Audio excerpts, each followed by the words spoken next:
Kurt Warner joining us here on the Rich Eisen Show before the radio audience returns. Did you ever have a revenge game in your career? Did Kurt play the Giants? Did you play the Giants? Did you play the Rams as a Giant? Or wasn't really a revenge game when I played the Giants. Right. Maybe more so when I went back to St. Louis when I was with the Cardinals. What was that like for you? Was it out of body for you to stroll to that stadium and be in the I mean, obviously, it was definitely strange because you're going to different locker room, right. Things that you're so accustomed to. I remember walking back through the tunnel in the back where all the workers were, and there was a standing ovation as I walked, through that because, so used to knowing those people and being around them. And so, it was just it was a weird experience because you're going to play a game. You're going to play a game as a visiting player. But there was so much familiarity with it and so many kind of weird scenarios that were playing out that, you had to kind of push all that aside and just go play a football game. But it was definitely, you definitely wanted to play well. I mean, there's no question about it that as a player, everybody can say it's just another game. It's not another game. It's not just another game. When there's a team that has decided they don't want you anymore or you're not the best option for them, you want to prove to them that you were the best option for them, and you can still play at an extremely high level. So it is personal. You try to push it out as much as you can, but it is definitely felt, especially when you're going back to the place you played as opposed to just them playing you on your home turf. Kurt Warner here in his usual Wednesday spot, Disney Plus and the ESPN app. Back on ESPN Radio, presented by Progressive Insurance. For the radio audience, we're just in chit-chatting with Kurt Warner in our TV-only segment about returning to St. Louis as a member of the Cardinals, just sort of giving us an idea of what Micah Parsons was going to be dealing with on Sunday night. What were the numbers of Kurt's return, Christopher? All right, Kurt, week 11, November 20th, 2005. Cardinals win 38-28. Kurt, 27 for 39, 285 yards, 3 tutties. Yeah, take that. Yeah, take that. Take that. Take that. Yeah. Because, again, I mean, Micah is going to, walk in there where TJ was pointing out, first time he's ever taken a bus to the stadium, right? Yeah. Like at that stadium. And he's just going to be looking around and seeing everybody. And it's still fresh. I mean, he was part of this organization 6 weeks ago, All I would say about this is that this obviously wasn't a situation where maybe more like mine, hey, we think, you're kind of, best years are past you. We're going to let you go and we're going to take the next guy. I think everybody in that building is going to know that, so far, he's won the trade, so to speak, but they know he's a great player.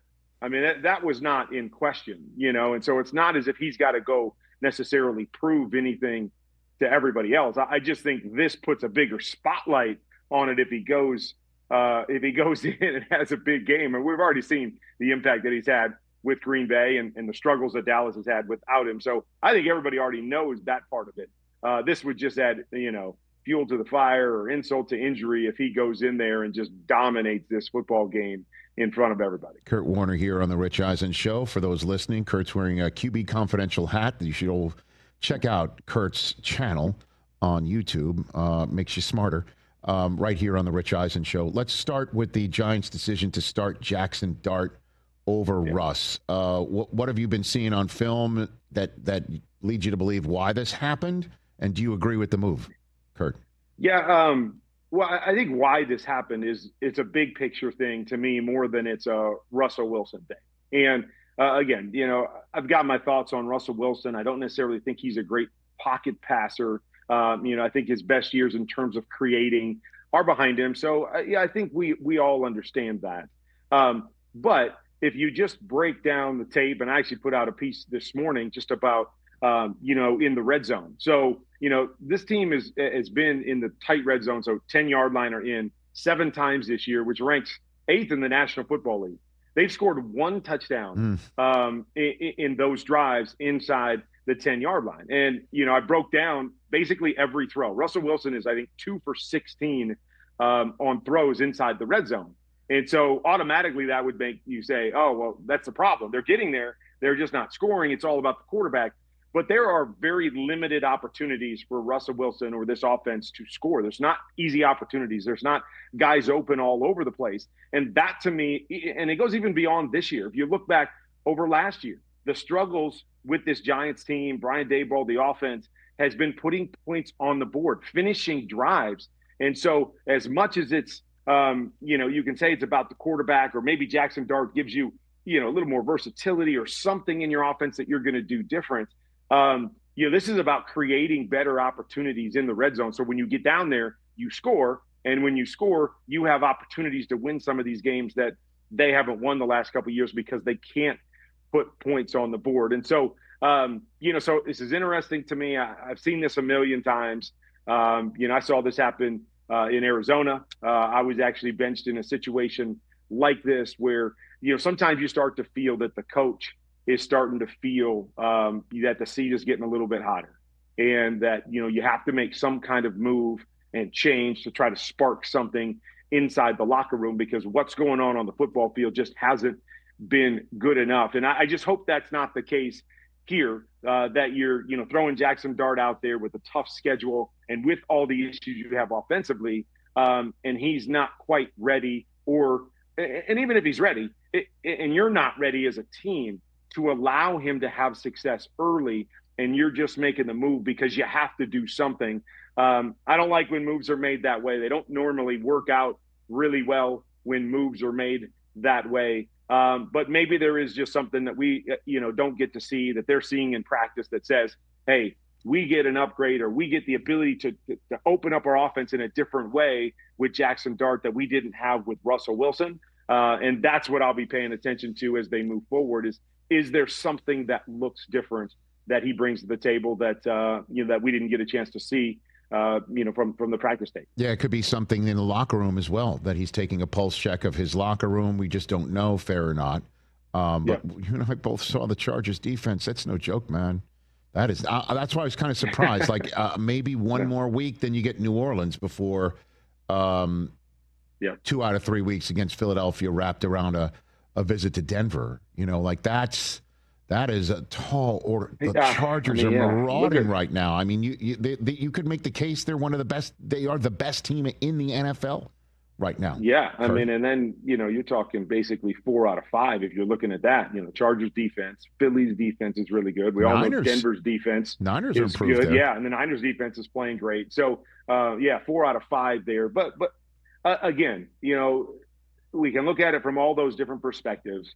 Like you said, maybe this is simply just, we're not good enough. We need a spark, and fortunately or unfortunately, that's the position that you see change more than any others. You don't pull out your left guard. You don't pull out a linebacker and spark your team, so to speak. It starts and ends oftentimes with that position, fair or unfair, to Russell Wilson or Jaxson Dart. That's the most natural position to go, okay, we want to make a change and we want to try to, change things up, or like you said, something different in the locker room or the fan base or whatever that is. The quarterback position is the move that's made, most of the time. And let's just hope that it works out for everybody involved, because I hate seeing young guys thrown in too soon, and not having success early. And now they've got to face a whole nother battle of people wondering, are they the guy, or can they the savior? Are they a bust? Like, when they're just getting thrown in, to me, too early and not quite ready for what the NFL has in store. Kurt Warner here on the Rich Eisen Show. Let's talk about the Eagles offense. A lot of conversation about it being simple or overly simple or boom or bust, right? Where Hurts just finally started winging it around. I mean, I don't know if they took the governor off of anything. I have no idea, Kurt.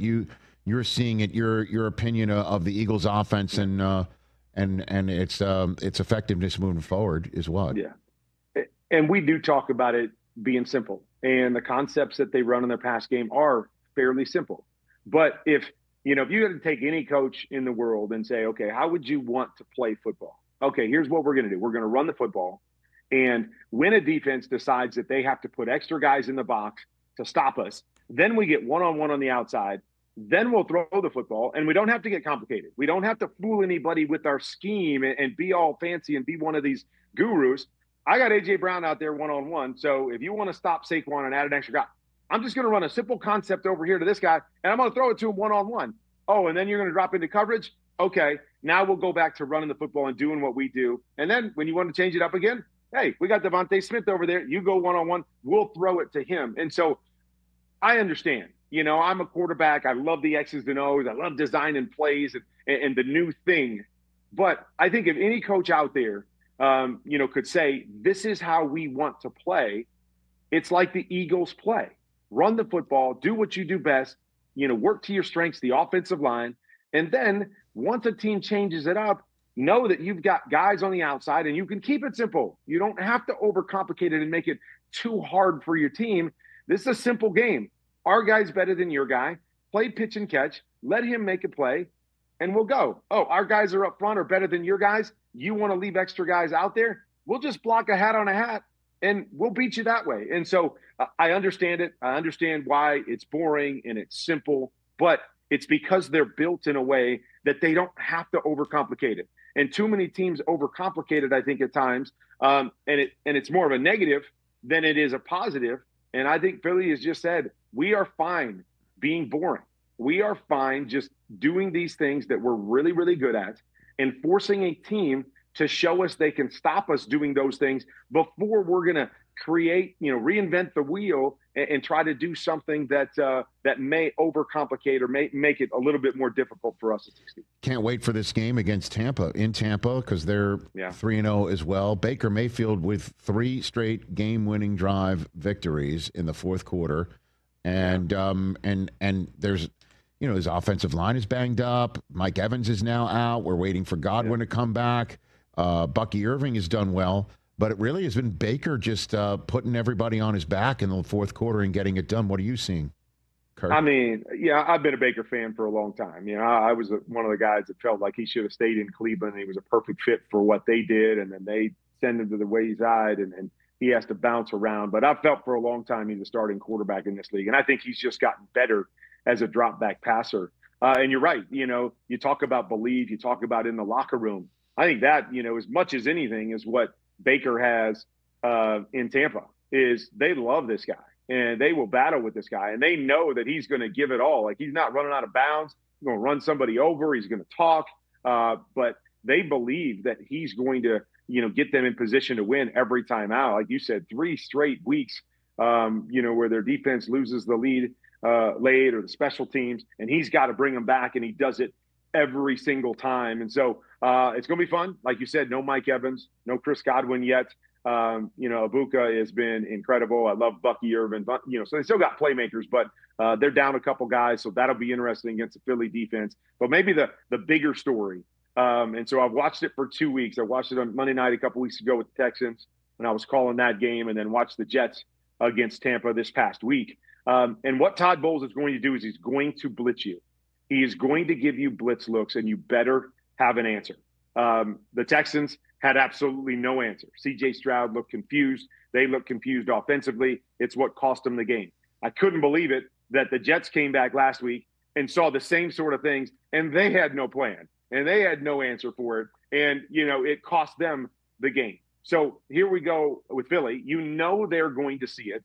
Maybe if there's one area of all the areas that, Jalen Hurts doesn't excel at, it has been handling pressure over the years. And I think one of the reasons why Tampa has had success against them is because they're going to show a bunch of different looks. They're going to bring a bunch of different pressures, and the quarterback is going to be responsible for handling that, whether that's in protection or getting the ball out of his hands. So that may be the biggest storyline that I'm looking at going into this game is the pressure package of Todd Bowles and the Bucs defense against, this Eagles offense and Jalen Hurts, and company on the outside. That will probably be the determining factor, for the 3rd week in a row for the Bucs on whether they win this football game or not. What's your level of concern for the Ravens and Chiefs loser? It's amazing. Last year when we saw them, it was the opening night in Arrowhead. You were calling it for Westwood One. I was there with you, and it was 2 teams who just played in the AFC Championship game with a shot at the Super Bowl. We all know they wound up being Super Bowl worthy, and the Chiefs went. The losers 1-3. Kurt, what's your concern here? It's a weird thing because, I still look at the Ravens. I still think they're a really good football team. and you've got to tighten up on defense for sure. And find a way to make more plays. I think they have plenty of good players over there. They're just not making those plays. Their offense is going to be good. To think Derrick Henry is going to fumble every week, it's just not going to happen.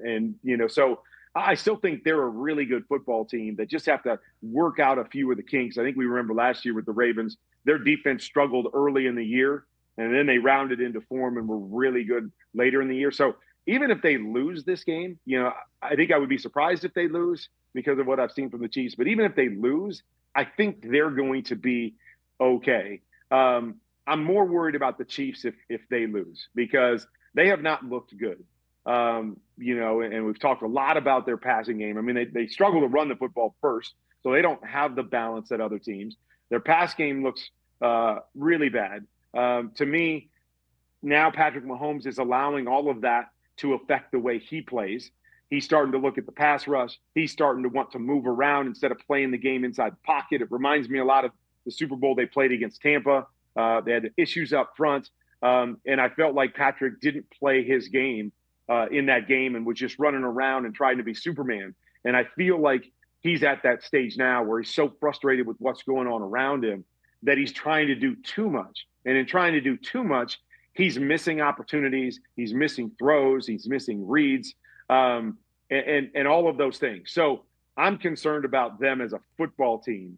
Now, maybe they can quiet those concerns if they beat a good Ravens team and they show me some things that I haven't seen in 3 weeks. But right now, I'm really concerned about them and them keeping their head above water because, I know we want to think that Rashee Rice comes back and Xavier Worthy comes back and all their problems go away.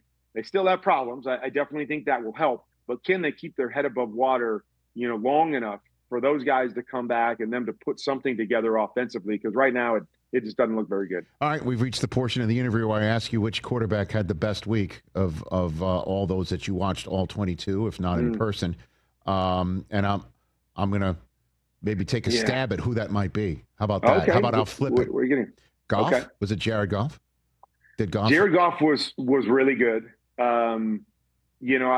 If I was just doing halves, I might put Jalen Hurts there because I thought his second half was, ridiculous, really good. I think Baker Mayfield's playing really good. I think Jared Goff, like you said, is playing really good. That fourth down throw up over the top to Amon, I mean, just beautiful. But I'm going to give the nod this week, and it may not have been like every throw that he made, but I'm going to give the nod to Justin Herbert this week. Sometimes I think their offense is hard on a quarterback with some of the scheme that they run. And, man, that guy is just playing great football, making the plays, finding the open guys, making the big plays. I mean, that touchdown throw that he made the other day where he eluded, two free runners and then with a guy in his face throws it, moving to his left for a touchdown. I mean, he's playing really, really good football right now. The reason that they're 3-0, and I'm going to give him the nod this week, although there were some really good performances this week. Yeah, and I guess too, if you in that game, the Broncos were performing really well. They had it again. Yeah. They're 1-2 now. They had the Chargers right where they wanted, and Herbert helped lead them off the mat with two great final drives of that game. And it kind of leads me to this final question for you that I wasn't planning on asking, but I'll ask it anyway. I mean, Caleb and Drake May from last year's quarterback class through the first 3 weeks of this season. We know Jaden Daniels is hurt. Nix has not looked yet like last year. And Penix sat and watched the fourth quarter in a shutout loss in Carolina, and J.J. McCarthy 1 quarter on Monday night. Yeah. That's been a bit as well for him with injury. Yeah. You want to throw that out there here? I mean, it's interesting, isn't it? I mean, after C.J. Stroud's rookie year, we're all saying, oh my gosh, that was the pick of the draft, better than Bryce Young, all of that stuff. Since that rookie year, CJ has, struggled mightily. And, although Bryce hasn't been great, Bryce continues to get better. And so maybe it's a cautionary tale that we shouldn't jump to conclusions right off the bat on how things are going to work out. Still think Jaden Daniels is going to be awesome, was maybe the best quarterback in that class. Well, obviously was the best quarterback in that class a year ago. But, Caleb struggles last year. A lot of people want to label him. I just think he's only gotten better week in and week out. Bo Nix, as you said, I thought he played really well down the stretch last year. He's really struggling right now, in my opinion. He's playing way too fast. He's looking at one guy. He's moving. He wants to throw everything on the run. After the first game of the year, I thought Michael Penix looked really good. I thought, okay, all right, here we go. And he hasn't looked nearly as good. He's throwing the ball too hard, in my opinion. His technique is getting away from him. He's missing opportunity. So, I think it is a cautionary tale that it's going to take some time for all these guys. Let's not make a snap judgment. I mean, let's look at J.J. McCarthy, because I know you're always interested in that, Rich, is that I thought the play calling by Kevin O'Connell was completely different this past week with Carson Wentz than it was the first 2 weeks with J.J. McCarthy. And so, again, I don't have any inside knowledge, but it just makes me wonder JJ's their guy, and JJ's going to be their guy moving forward. But maybe JJ isn't fully ready, because we talk about Jaxson Dart, isn't fully ready to handle everything that is this Minnesota offense and all the weapons and what Kevin O'Connell wants to do. And they kind of forced into, starting him because, they could have kept Sam Darnold, of course, but they think JJ's the guy for the long term. But so we got to start him right away. And now it looked like they opened up their offense. They could do more things with Carson Wentz. He was more comfortable with what they did. And you saw the results of what they did offensively, obviously helped a lot by their defense. But, it always leaves you these questions, is where are these guys when they get thrown into the mix? I had that interview with Jordan Love last week. And, I asked him, would you start or sit? If you had to do it all over again, would you start or sit? And he said, I wouldn't change a thing. The things that I learned, the things where I grew as a player in that time, even though I wanted to play and be out there, were vital to him being the guy that he is today. And so, I just think we all have to just hit the brakes a little bit and understand it takes time. And even if you have some success early, like we've seen from some of these guys, that doesn't guarantee that you're there and you've got it and it's going to be easy moving forward. And so let's just let this thing play out. I don't know right now, because like you said, we had we had an idea going into the season. Okay, this is how it's going to work out. And I think we even asked the question somewhere, is Caleb Williams the worst quarterback of, right. the quarterback class from last year? Yeah. And, and again, I understand why we're asking it and based on what happened last year, but there are so many factors that go into that. And we could be, labeling them all differently halfway through this season, and then even differently again by the end of the season. So let's give these guys some time to show us where they're at and who they are before we start judging every one of them and what they are as a quarterback. QB Confidential's NFL Network's Kurt Warner. I'll see you this weekend, brother. Thanks again for the time. All right, buddy. Hey, you made it all the way to the end. Thanks for that. Check us out every single day streaming live on Disney Plus and the ESPN app 12 to 3 Eastern.